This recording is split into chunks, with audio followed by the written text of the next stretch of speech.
Hello, boys and girls. Welcome to Mrs. Bandu's Math Movies. This is for Course 3, Lesson 5-2, Estimating with Percents. So our goal is to estimate percents using decimals and fractions. So here we go.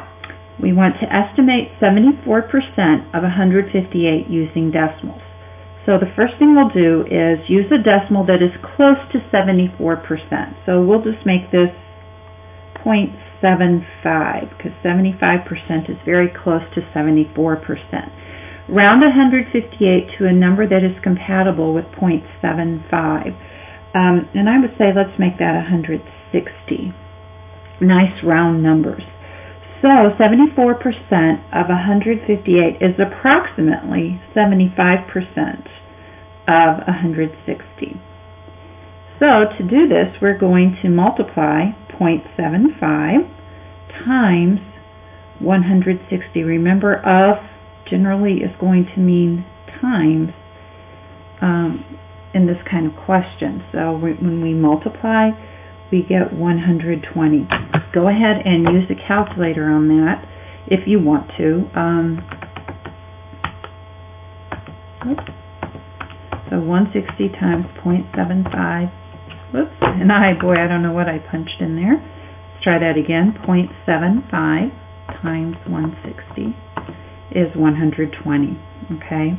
Also, you could do this by, thinking 3/4 of 160. 1/4 of 160 is 40, and take 3 of those fourths. 40 times 3 is 120. That's another way that's not presented here, though, that you could do. So that one would be very easy to do with the fraction as well.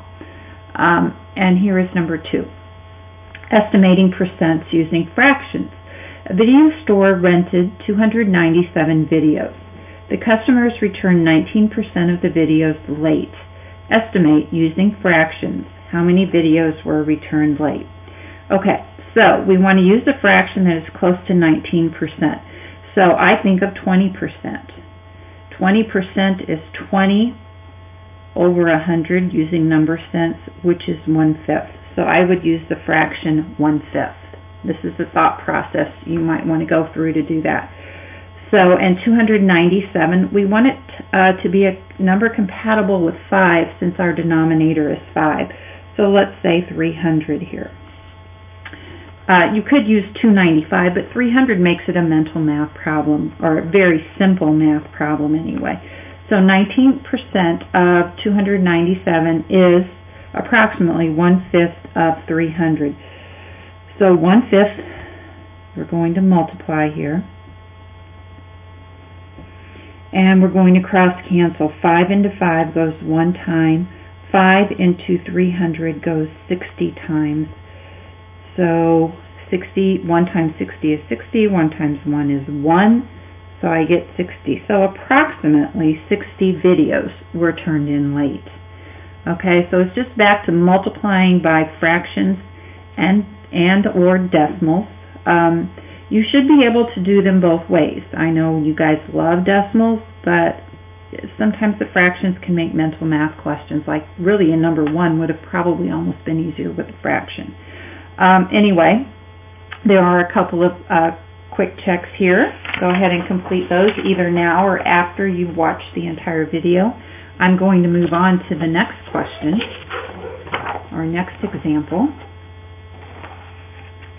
Excuse me here, my papers are stuck. There we go. And estimating tips. Tip is the extra that you pay somebody that waits on your table. Usually that's where it's paid.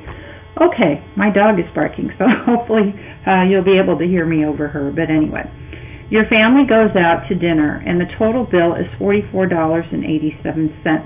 Use mental math to estimate a 15% tip.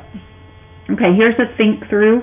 Then here we're going to work through it with numbers so you actually follow through with the actual computation as well.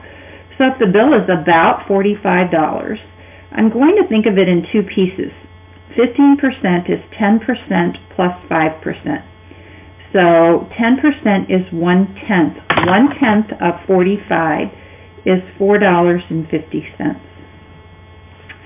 5% of 45 is half of $4.50 because 5% is half of 10%, so that's $2.25.